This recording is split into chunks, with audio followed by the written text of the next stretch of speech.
So we're gonna have that conversation in a sec once I get the interview started, and then we'll just go from there and just chat. And I want to talk about this. I have some kind of ideas of starting points of things, and we'll just talk about LARP. Sound good to you? Yep. Cool. No, it hasn't started yet. What? Has not started yet. No, I'll do my little intro, and then we'll technically start. I started broadcasting just in case I pick up anything really good. Okay. All right, ready? Yep. Hello and welcome to another episode of Games and Education. I am Keenan Kibrick, and today with me we have Aaron Vanek. Aaron Vanek is a teacher and game creator and all-around great supporter and user of games. Aaron, you want to give a better explanation of who you are to the audience of educators and gamers? I'll try. I'm been gaming role-playing games for many years, and playing live-action role-playing games for many years. And recently, semi-recently, like in about the last 10 years, have started using those techniques for education. I teach analog game design. I was at two schools. I'm just at one right now. I'm also a member of the board of the Game Academy, which is a 501c3 nonprofit that uses role-playing games and live-action role-playing games for education. We're based in the San Francisco Bay Area, and we have an after-school enrichment program that goes on year-round, and we have summer camps that starting in a little bit. Week-long themed summer camp for kids using tabletop role-playing and live-action role-playing for many different types of education. So I've been doing a lot of stuff basically in the educational realm, as well as making my own games of different kinds and immersive theater, and I do movies and lots of stuff. You can get information if you want, like more information. It's probably easier if you just go to my website, aaronvanek.com, AARONVANEK, aaronvanek.com, and that explains everything. Sounds good. And also, when we mentioned the Game Academy, that is also where Joshua Archer, he was on our show previously, he also runs the Game Academy. So yes, if you want to find information about the Game Academy, please go there. If you want to find more information about Aaron, please go visit his website. And today's discussion I want to have with Aaron is about live action role play. And we've talked about a lot about role-playing games so far here, but not exactly LARP. We've always skated around the concept of live-action role-play, or LARP, as we call it. And it's probably one of, I think, the best experiences for students. And I wanted to really have a good discussion about it. So what live-action role-play is students taking on the role of characters inside a game in the classroom. Would you agree with that, Aaron, or do you want to add more to it? Because that's my theory. Is that what LARP is to you, or want you? Yeah.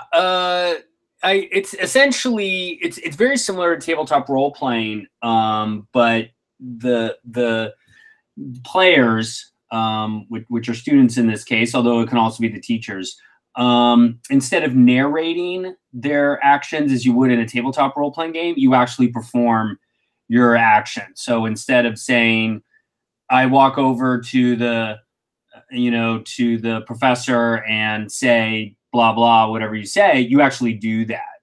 I wrote an essay on understanding live action role playing way back in 2009. That's on my website. It's free. It's also on Drive Through RPG, where I sort of explain my definition of live action role playing. And I got 3 pillars.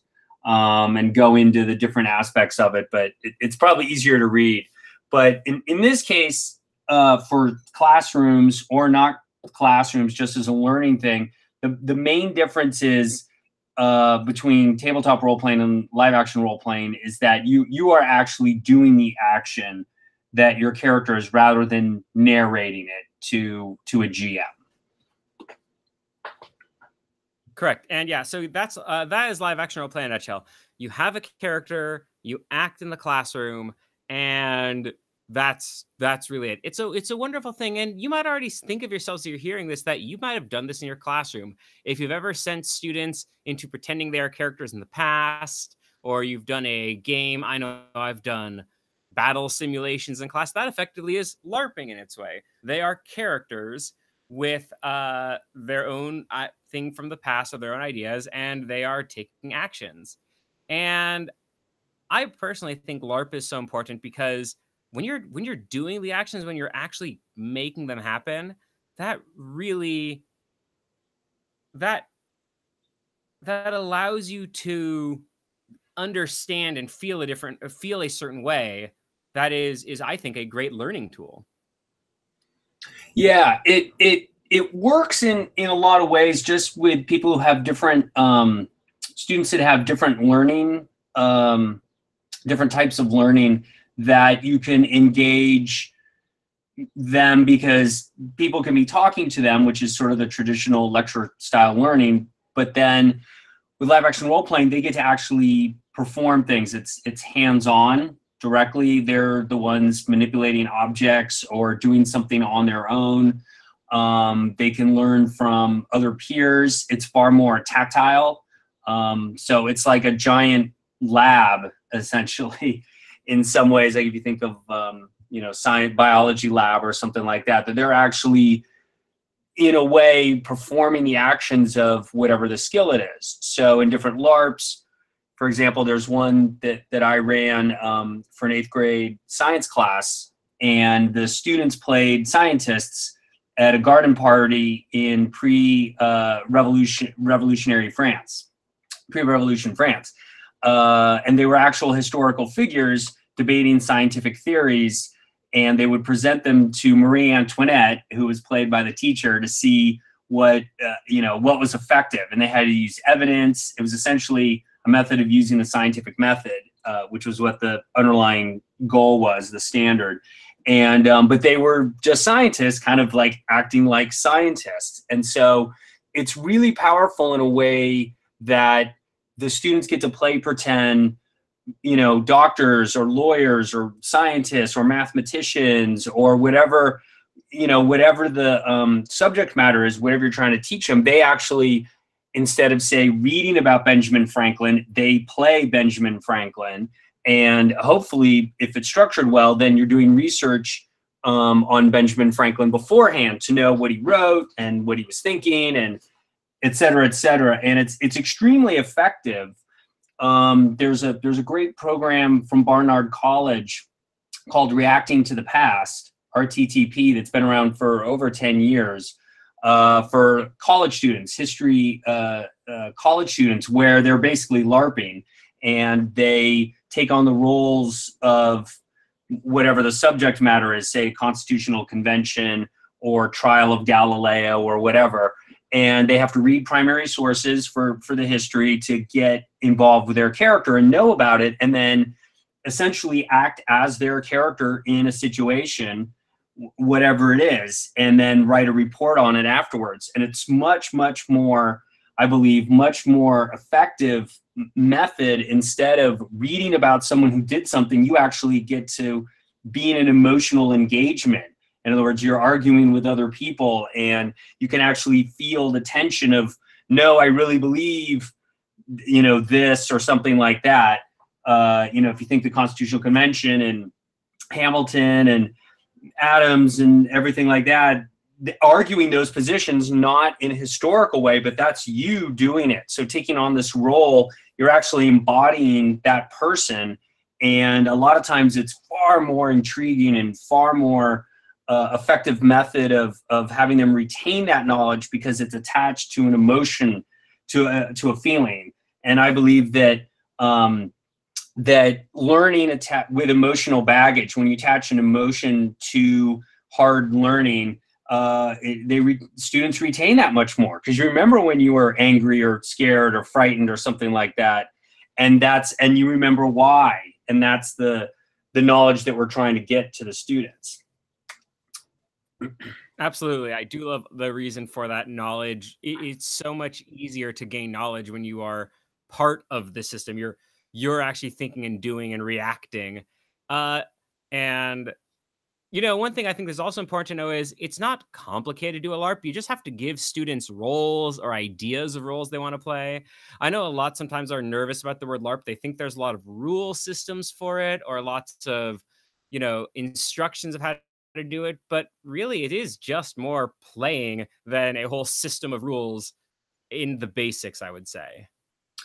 Yeah, I mean, it varies. Obviously, in some of the entertainment live action role playing, there's a ton of rules. I've known LARPs that have 200-page rule books that continue to grow. So it can get very complicated, but it doesn't have to be. And I think the way to go for teachers, if they want to do it, is basically just think of a story. What's interesting? Put a narrative on something, and just a desire or a goal, and have the students play roles. And these could be very complicated, like Benjamin Franklin, like a actual real historical figure, or it could be something sort of vague, like they're a police officer.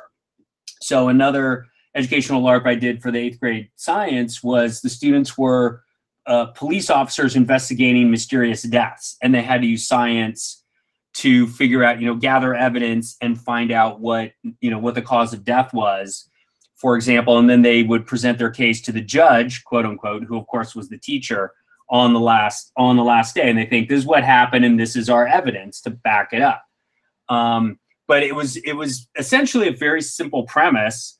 Police officers, modern day, trying to figure out a mysterious death. And the students, their role was very basic in terms of, you're just a police officer or a forensic pathologist, and you needed to get this information. So the rules were saying, classroom rules: be respectful of each other, listen when things are, when instructions are being made and things like that. And then they got all these handouts. They got little like autopsy reports or toxicology reports. There's those little handouts I made for them. So they move around the classroom and, oh, wait, we got this information, and they give it over to the other department. And they really got in the roles. They really enjoyed, playing up an adult police officer and something like that. But there wasn't a huge rule set to weigh them down with. I said there can be, but there doesn't have to be. And a follow-up to that with what you said, if you've ran these with your students, what have you noticed are some of the benefits to education that these students are getting by LARPing in this way, by being this roles? What have you noticed about their engagement in learning by doing this? Engagement is really high, is exceptionally high in terms of especially intrinsic motivation. That's one of the huge benefits of this, is they want to dig into their role or their information, the knowledge you're trying to get, because they have a goal. They want to win, quote unquote, solve the mystery. They want to know who done it. They want to accomplish their task, whatever their goal is for their character. So they're really driven on this. And I've seen it, one of the most amazing times was running a one where the students kind of played their own planets and star systems, and they had a chance to attack other star systems, other groups in the class, if they did a mass density volume equation based on asteroid, and they get to fling that asteroid, if they solve the equation correctly, fling the asteroid to another group. And the boys, had one at the, they got one, and they threw the asteroid at the girls, and the girls got really pissed, because these were 8th grade girls, and they started demanding equations because they wanted to retaliate against the boys. And so I suddenly have these 8th grade girls demanding I give them math equations. And I'm kind of like, okay. It was a little surprising, because I would have never imagined that 8th grade girls, would want to do math. Like, why would they, typically wouldn't want to do it? But here they were demanding, like, give me more math equations, because the competitive aspect and the narrative aspect of just basic human emotion was strong enough to override any fear of doing math. Like, it wasn't like, oh, I'm doing math because the teacher told me. I'm doing math because we were attacked as a group and we want to defend ourselves. And so the kind of gamification and I don't really like that term or the use, but harnessing this emotional aspect of students and harnessing the competitive aspect of students all goes into live action role playing, and oftentimes that desire to reach the goal,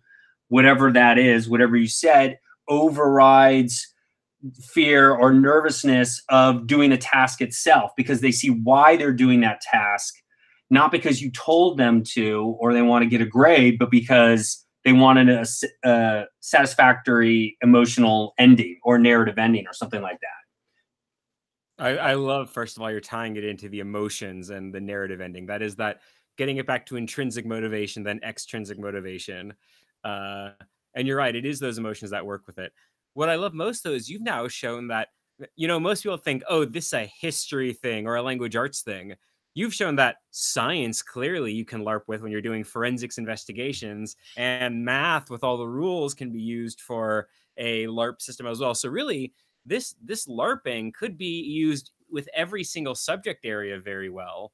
I don't think there's a subject area it can't reach by making rules that are based on a system, or uh, interactions that are based in a certain, I guess, school subject area. Which, because some say that's only so subject specific, but it does sound like it's almost universal for all subjects can involve LARP in some way. I think so. I'm obviously biased, but yeah, I don't think there's a topic that you couldn't create an educational LARP on. And one of the tricks, I guess to say, one of the tricks to do it, or at least that I use, is it's so much easier for me when designing these units to do a cross discipline, interdisciplinary sort of situation, that it's not just math. In the case of the star system, it was also astronomy. So you have, and there was a little bit of creative writing, because they would write about, like, are there aliens on your planet? Describe them and draw them. So you get the creative aspect of, like, these are the people that live on my planet. So it's much easier for me, at least as a designer, to integrate multiple subjects into the unit, into the narrative. And it seems really difficult to me to make an exclusive subject. I mean, you probably do it with maybe history or language, but it's so much easier, I think, when you're bringing in other subjects. Science and math go together so much. And the one where they were playing scientists at a garden party was also history. It's pre-revolutionary France, but you have science and you have math. They had an opportunity to do experiments. So there's math. It's much easier when you look at a holistic view of this, that they're getting multiple subjects that tie into things. Because it's very strange for me that, for example, in traditional learning, that the kids go to math class and they learn math. And why are you learning math? Well, because math is neat, or math is fun. And there's no tie-in to anything else. There's no tie-in to science, like building a roller coaster, or there's no tie-in to something that they like. The Game Academy uses, in one of the fantasy weeks, catapults, right? So when there's a siege on a city and we build catapults, the students build catapults, and you'll be learning the physics of it.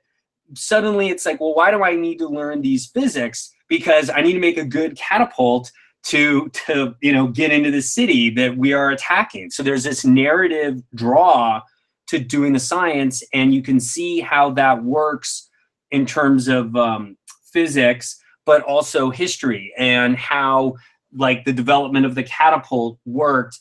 And so there's a historical element. I'm like, oh, we have a better catapult because we use this science. So now we're more effective fighting force, this historical sort of thing. And it all kind of goes into, a story. And I think people are really, most humans are just really story driven and like to have stories. And then if you remember the story, you will remember the facts behind it that are underlying it and why they're significant, rather than just isolated, here's what happened in this date, or here the development of this new warfare technology happened here. Well, what does that mean to a student? I think it's much more effective, and that's what role-playing adds to it, is that again, narrative, emotional drive. Absolutely. I always support the emotional drive for things. I mean, I talk about the book Mindset and the book Drive because those books all are about that same engagement you just mentioned there. And yeah, LARP is, I think, so great for that. And now, what's very interesting, I've now learned is we've talked about these a few times. There are these schools in Denmark and places that are actually making LARP schools. And this is becoming a way to really teach all curriculum, like you said, in other places. Care to explain more about it because you know more about them than I do, but that is a thing I know that is going on now in Denmark. They do have one or two LARP schools where they are, I believe, inside a castle learning in a Harry Potter world. Is that correct? Not quite. So a little bit of background. LARPing in Denmark is probably the most popular in the world in terms of a country. So I just saw some statistics that 1 out of every 16 Danes have LARPed at some point in their lives, and it's the number 3 sport behind football, and I don't know what the second one is, but so LARPing to them for kids is like scouting, like Boy Scouts or something like that. Like you go to LARP camp and you do LARPing for a while. So it does not have anywhere near the stigma, social stigma that it does in America, where we have the wonderful lightning bolt, lightning bolt, lightning bolt video. So because of that, and it's been that way for a number of years, in the I can't remember when it formed, but it's probably coming up on 10 years old. There's a school in Denmark, which I will mispronounce because I don't speak Danish, but it's like Østerskov Efterskole. And it's all LARP. Their curriculum is all LARP based and role-playing games. And it's just absolutely amazing. The school's growing. There's a second school now. I don't remember the name, but I know they started a second school. And it's really exceptional. I've been there. I toured the school. I've talked to the students, met the headmaster, you know them fairly well, been to their seminars. And it's essentially roughly the curriculum that I base the stuff that I make is pretty much based on what they've been doing, which is week-long theme, and all subjects are associated with that theme. So what they do, for example, is they have like one of their weeks is a pleasure cruise, like a princess cruise ship. And Monday, the students would kind of get the debriefing, the lecture, the information. Okay, this week is going to be a pleasure cruise, and you're going to be the captain and the steward and passengers, et cetera, entertainers. Here's your roles. Here's your characters. Go start doing some research, find out more about this. And then Tuesday, Wednesday, Thursday, the whole day, they're LARPing. Their ship is going into ports. They have to look at different tourist attractions at the different ports they go to. They have to know about them, maybe get some pictures, et cetera, et cetera. And then Friday is a debrief, and they talk about, okay, what did we learn? What did you have more questions about? And things like that. And then the next week, they do the next theme, which might be World War II or space travel or something like that. And all the teachers, the chemistry teacher and the biology teacher and the math teacher and the history teacher, they all work together to make sure that whatever their lesson is tied into that theme, pleasure cruise or World War II or whatever it is. So the students are immersed, completely immersed their whole school day in whatever that theme is, and all the lessons are going to tie into that. So it seems to be exceptionally effective, and the Danish don't quite have the same assessment standards that we do, but from what I heard, the students there, and it's around high school level, are about 10% higher than comparable schools, and where they do exceptional work is with special needs students, ADHD and autism and ADD and things like that. Students that have special needs along that way, especially on social skills, do exceptionally well at Østerskov Efterskole. It's like #1 or #2 in the country of students going on to secondary learning, college in this case. So it's pretty clear that live action role playing just has a number of immense benefits.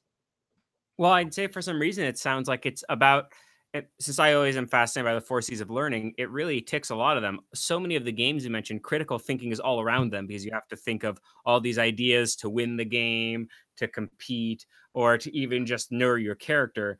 But it sounds like one of the most beautiful things about LARP is how much collaboration goes on. Because if you're all playing characters, you all have to work together to believe in the world and make it. So it sounds like the collaboration and communication between students is everywhere. And I imagine that definitely does help students with sometimes social disabilities that struggle in a normal classroom where maybe they don't have as much collaboration and communication. Yeah, definitely. Because even if they're competing against each other, which they oftentimes they may be in a LARP, they don't have to be, but they can be. They still are collaborating in creating the fictional world, and that's actually one of the three pillars that I set up in my essay on understanding live action role playing.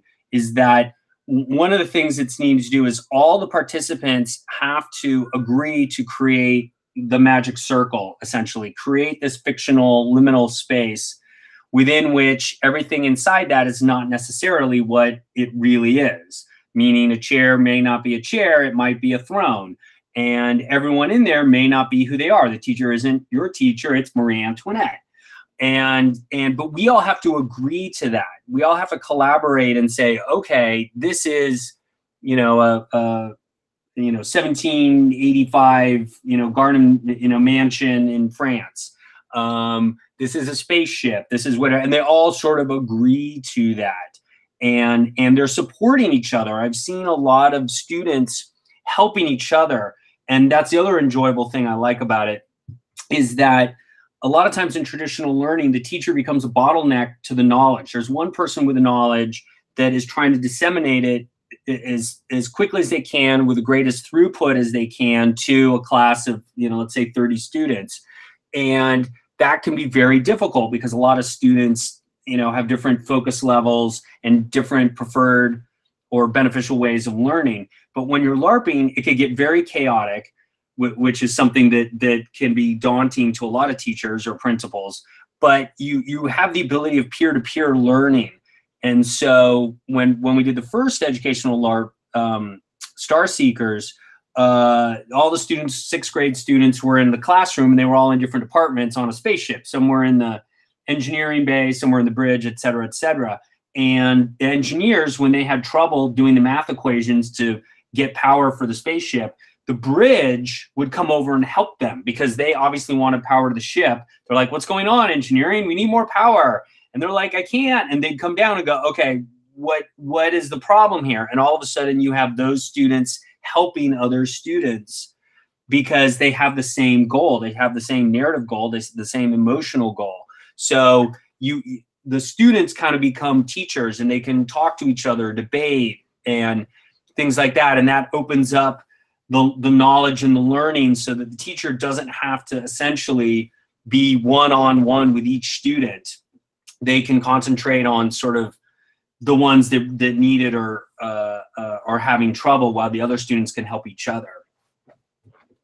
And yeah, that is exactly everything what I think is so great about it. I never even really thought of all those different scenarios with it, of how you can intertwine or get students to collaborate across different roles like that in certain games. And one thing you mentioned, though, is you said the teacher could be Marie Antoinette. One thing I always know people associate LARPing with is you have to have costumes and props, but I don't believe you have to have these things. It always helps if you have props and costumes, make people look and feel like they're from there. But it really is just a giant imagination game. So any teacher could just get started in their classroom, correct? Oh yeah, absolutely. And when we were doing that, the garden party, which is called the name of it's the Great Phlogiston Debate. If the scientists know about phlogiston, it's a very interesting story I won't go into, but you can get this the alpha version of this LARP free on DriveThruRPG, the Great Phlogiston Debate, Phlogiston. The teacher, the eighth grade teacher, like I just said, yeah, you'll be playing Marie Antoinette, and without saying anything to her, she brought a costume. It was just basic. It was a scarf, I think. that you put around. And I think like she had a little crown that was just sitting there. She goes, I want to dress up. This is fun. And just did it. And basically just sort of wore not necessarily, a high-end costume. She didn't rent a costume or anything, just grabbed what was on the shelf. And when I did another one for, again, the sixth graders with ancient Mesopotamia, one of the teachers just wore a bathrobe. Like that was their robe. They were the judges of Babylon in ancient Sumeria. And his costume was his bathrobe. So it doesn't take, it doesn't take a lot. It's so easy to, you just throw a wig on, or maybe you do a little makeup or something. And it helps. It's not at all required, but it's often nice, and especially if the teachers do it. And this is kind of one of the key things that's very interesting, is when the teacher takes on a role as well, creates a lot of interesting benefits for the teacher. We're talking about a lot of the benefits for students, but there's also teacher benefits. And when the teacher takes on the role, a character role, then the students know kind of like it's okay to do it. The teacher's doing it, so I'm going to do it too. That's kind of fun, and they can do it. But what's really cool is that the teacher then is also participating in the narrative themselves and doesn't know what the outcome is going to be. So it suddenly becomes interesting, I think, for a lot of teachers, if you've been in the classroom for a really long time and you've given the Constitutional Convention lecture, if you're a history teacher and this is your 10th time that you've given this lecture, how interesting is it if, okay, now you get to take on a role and see what the students do, and you're actually participating in the little petri dish of LARPing that the students are, and you don't know what the outcome is. You don't know what they're going to say or do, and it hopefully activates the teacher's desire for narrative and emotions and things like that. And they get engaged with the thing as well. Instead of, I'm just here trying to tell these things to these students, it's, I'm this character in this role and I want to do stuff. And they get engaged as well. And I think that's also, I didn't know about that until afterwards. Some of the teachers at the Mesopotamia thing were talking about that. And I never thought about it. But that's definitely something that's really interesting to make the entire classroom fun. And of course, if the teacher's having fun and engaged, the students also oftentimes will follow as well. And it just sort of feeds on itself in this high level of energy and engagement and enthusiasm. Well, and also with the teacher being engaged like that, having alternate histories or alternates from the truth, I've seen it done with novels and history, of course, and even alternate or getting the math wrong, but something happens because you did, leads to so many great learning experiences through getting it wrong and seeing and working out and the critical thinking of the consequences for that. So like if they were a space rocket team trying to get a ship to the moon or a rocket to the moon and they miscalculate it, seeing what happens when they miscalculate it and why did it go wrong really helps the learning. Or in the same way, if they're at the Constitutional Convention, coming up with a different constitution and what happens to the world now because of that. That's the best way to get them to learn why the actual history and actual language arts happened the way it did, by learning about these alternates. Yeah, that's a huge benefit for role playing and LARPing is the allowance of failure. And so often in school, failure is bad. You get a bad grade on a test, or you mess up on your homework or quiz or something like that, and it goes on your record, and then you get this low grade. And with live action role playing, you have what in LARPing is called alibi, which means you're playing a character role, and so you can fail. And the headmaster, one of the founders of Østerskov Efterskole, the Danish school, said that the mask of a role, of a character role, is what allows them to experiment and try things and fail without having the actual person fail. So one of the things I'm always telling the teachers when we're doing assessment or planning for assessment is character failure is not person or student failure. Let them try these things. Let them fail at it and see what happens and see what the consequences are. And then they could see, oh, okay, and they get a chance to maybe do it again. In some cases, they get to try things again. Like if your first catapult, your boulder didn't hit the wall. Why? Because you did the math wrong. Well, you get to shoot it again because the siege continues. um, that this ability to try things over and over again is what I think really can aid learning. And they can see what they're doing wrong. They still have a narrative and emotional desire to get to this goal and accomplish this task. But if they see why they did it wrong and have the ability to change is huge. And I always felt, again, like I don't always like bashing traditional learning, but if you're on a test or a quiz, you kind of got one shot to get it right, and you don't know because the feedback is delayed. You have to turn the test in. Teacher has to grade the test, give you the results back. You don't necessarily know. Oh, I did that wrong. What did I do wrong? And then you learn. Oh, I did this wrong. But then you move on to the next lesson, and you don't get a chance to try it again. And maybe a student learned something days after the test is gone. But here in LARPing, they have multiple chances to fail.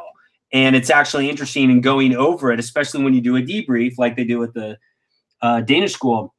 You want to do a debrief and say, okay, what happened and why did it happen?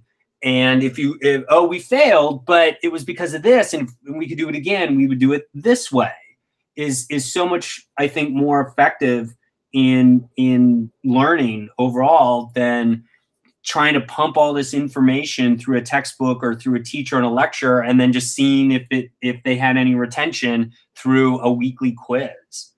Well, and even more, it sounds like not only do they learn from the failure, but in these games, their failure has in-game consequences. It means something. So they don't just get it wrong and that's it. If things go wrong, their characters are in trouble. They're in trouble. Somebody gets hurt. Something blows up. Something happens and is alternated. I'm trying to think of ways that isn't just like violent in some way, but things change because of what you do, which is, I think, such a great mechanic that really engages students in the repercussions more than just, as you say, problems on a test where they do the problems and whether they got it right or wrong, it doesn't affect anything. Right. Yeah, absolutely. Having narrative effects to their actions and consequences is absolutely huge. Because on a test, like you were saying, you get a wrong answer, and well, what does that affect? My grade? You're assuming that I mean, the baseline assumption is assuming that, well, students want to get good grades, which is true in many instances. Well, why do you want good grades? Well, because we want to get in a good college, and that kind of programmed, rigid desire doesn't always fit all students. However, a lot of students say if they're doing something wrong on the spaceship, they get the equation wrong, the ship's about to plunge into the black hole. The other students are like, no, you did it wrong. You have to do it again. Quick, do something. Or, and there's different motivations to try and get it right and do it again because there's a narrative thing. And if they mess up, well, it's just a fiction. It's just a story. There's no, it's not going on your permanent record. That's just, oh, in that story, we didn't do that. I think that's such an effective way of showing them the effects of something without punishing them for wrong answers. But yet you still are showing that it was wrong, but they're not punished for it. Yeah, I love that laboratory aspect of it right there. And I was reflecting on it just a second ago as I always bring this back to the book Drive, but it really hits all the factors in there when they LARP because it does have the agency. Students are in control of the choices they make. It does have, as we talked about, a lot of mastery where it's failure, try to get right. And then that last part you mentioned, it does give purpose to students because they feel there is a purpose to what they're doing because they are these characters. And that really is so, I think, powerful to students. And to go with that a second, a lot of what I've been talking about you lately, it does sound like regular tabletop role playing in the way. But I don't know, somehow I've done LARPing in the past, and LARPing seems easier to manage with large groups of students because they all then are shared in one giant game instead of around a table where there's typically only a space for 4 to 5 people. Uh, do you find LARPing works better in the classroom because it's easier or harder to classroom manage than a bunch of small groups? It's a great question. I think it is easier to manage depending on what your definition of management is. Because the reason why is most of the LARPs when you're actually in the LARP itself, it gets really loud and it's really chaotic because the students are invested in their roles. And so they're running around, perhaps literally running, but they're hopping around and they're getting loud because they're all talking at the same time. So the volume level goes up. The movement level goes up. They're not sitting quietly at a desk. They're rushing to go from the lab to a presentation or whatever. So it depends on your definition of management. If someone walked in, if the principal walked in the heat of a LARP and just sees all these kids yelling and no, you're wrong, and running from place to place, you could say, oh, this is, total disaster. It's chaos. But in actuality, they're all highly engaged. They're all highly motivated to be learning. They're all learning at a really good throughput, oftentimes in together. And so it is in some ways more difficult to manage, I think, than a small group because you can immediately sort of see what's going on. If you have 4, 5, 6 students, you have your eye on all of them pretty much all the time. You can see if someone's having trouble or something. Whereas if there's 30 students, there might be 2 students in a corner that are not getting it or they're giving bad information or something, and you don't necessarily catch it. However, it's a great way. LARPing is a great way to sort of bring this character, all the stuff we've been talking about, characters and motivation, to more students at the same time. So it is entirely possible for one teacher to be able to run a class and have that whole thing going. If teachers want to try this, I have found that some of the students that are really shy, there's some students that acting in this level is really difficult for them. They're much better at the traditional learning, sitting quietly at a desk and listening. But you can wrangle those students in to be teachers' helpers or record keepers, or they're the ones looking at the evidence or collating the evidence, or whatever kind of teacher's helper that you can do, that you can use, will also help smooth this transition a little bit. And so these other students that may not be willing to take on a character role, because not everyone is able to do that, and we want them learning as well, but having them kind of by the side of the teacher or another set of eyes and saying, oh, these students over here, they filed this, but it was totally wrong, and they could tell the teacher that. So you get another set of eyes to work on it. So yeah, you definitely can scale. I think LARPing scales. I guess what your question is, the LARPing will scale, I believe, easier than a tabletop role-playing situation, because in tabletop role-playing, the GM is all the things except for the characters. And so each student is like, well, I do this, and then they have to get feedback from the GM. They give input. Well, I do this. Okay, what are you going to do? What are you going to do? You go around the table, find out what every character wants to do. In a LARP, you're just doing it. And if all the students are collaborating and agreeing on the rules and agreeing on the collaboration, they can be acting or reacting or LARPing or learning without teacher input, which is a huge advantage. Which also sounds like in its own way it is. I will say, I believe you can have great classroom management and chaos at the same time. And it kind of sounds like that's what LARP is. It is controlled chaos by having rules that kind of create the LARP. But yeah, it doesn't seem like it's complete chaos, because students all have roles and are engaged in the roles because they know what they want to do.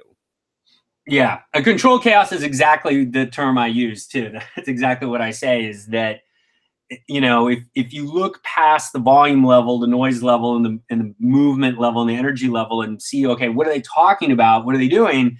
It's engaged and on topic. A lot of times they're talking about whatever the subject matter is. They're, merchants in a market in ancient Babylon, and they're not talking about, sports or, video games or something else. They're actually on topic. So the level, how often does that happen where, yes, you have a lot of students talking, but what they're all talking about is the subject matter for the class. And that is, if that's what they're all talking about, then it's win-win-win across the board. And you've engaged the vast majority of the class. instead of having some classes which you don't know. And if you're lecturing and you have students, are they really paying attention, or are they daydreaming? Are they thinking about something else? Are they doodling on their book? Are they learning or not? You don't know that. But with this sort of chaos, if you could sort of keep eyes and ears on the students, I'm like, wait, the students are all talking about the subject matter that's been given to them. So everything is working all the time. And teachers can know that if they have the ability to pay attention. Now, for some of these teachers who might not have done this but are interested, uh, where could teachers go to find some good resources about starting this LARPing thing, or where is a good place for a teacher to start? I know your website has some good things. Do you know any other great sources? That is, a teacher wants to start trying something like this. What advice would you give them, and or where would you guide them to? Great question. And I wish I could send them to one website and one place and say, start here, and then you're off and running. Unfortunately, there isn't, to my knowledge right now, there isn't something like that. So what they have to kind of do is, put some Google foo, to look for educational live action role playing and things like that. There's a number of scenarios out there. So to start with, I would say get some of the pre-existing scenarios. And I have some on DriveThruRPG that are free. They're not polished. I want to be doing that over the next year, but you can at least get a start. There's been a number. I know there was a contest to design educational LARP scenarios. So there's about 20 there that you can get started with. Look up Reacting to the Past, which is college level, but that'll at least kind of get you into the idea of the scenarios. They can always contact me, and depending on what level the teacher's at, third grade or high school or whatever, I can point them to different places to get some scenarios. Now, in terms of designing scenarios for teachers to design scenarios, I don't know of some places. There's a couple websites, links probably on the Game Academy site. That's where actually I'd say go to thegameacademy.org, all spelled out, thegameacademy.org, and in our resource page, I'm making sure this is actually here. We should have a bunch of other similar links, other people who have so if you go on thegameacademy.org, under our About tab, there's resources, and you can get a little bit of stuff to at least get you started. Kathleen Mercury, that's the one I was thinking of. She's got a great board, her own board of resource, teach, strategy, game design. Kathleen Mercury is really good. So yeah, I would start with thegameacademy.org and go to our resources page, and there's a bunch of links there that'll get you started of conferences and videos, examples of other LARPs, people who are also doing LARPs. And if you can get in touch with me, Aaron at thegameacademy.org, I can also help you out. And also, I know, Aaron, you do follow my Immersive Imaginative Education Google Plus group, so that is another place you can go to find resources and people who have ideas for this. Yeah. Thank you so much, Aaron, for being on my show. I thought this was a great introductory lesson of LARP. I'm sure we'll have so much more deep dives into different games and ideas as this podcast goes on. But that is a great start to LARPing as a form of education for students. And I really hope a lot of teachers, you try something like this in your classrooms. From the super easy to a little more complicated, you can just get started by having your whole class play characters. And that's all it is. And I think it's a great thing. So yes, thank you, Aaron, for being on my show. And thank you for giving so many ways to contact you more about anything you do. Anything you want to share before we end this podcast? No, thank you very much for having me. Definitely check out thegameacademy.org.